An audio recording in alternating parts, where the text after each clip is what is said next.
Am I the a-hole for no longer calling my parents mom and dad and instead using Mr. and Mrs.? They're my F31 adoptive parents.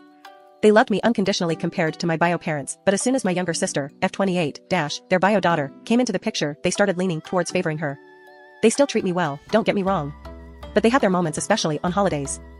For Thanksgiving, my parents wanted someone in the family to host Thanksgiving dinner because they were dealing with health problems and cannot commit. I volunteered and said that I'll gladly host dinner on Thanksgiving, but mom replied and said that my sister will do it.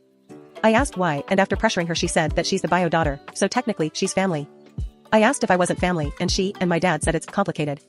I was livid and hurt. I decided that after this I will no longer be calling them mom and dad. Yes, they're nice to me, but I decided to just start calling them Mr. and Mrs. So WHE they called, I referred to them as Mr. and Mrs. When they visited I still used Mr. and Mrs. Their reaction was to just stare in confusion, but the straw was last night. We were eating dinner, and I turned to dad and said, Mr. Clarkson, won't you pass me the salt?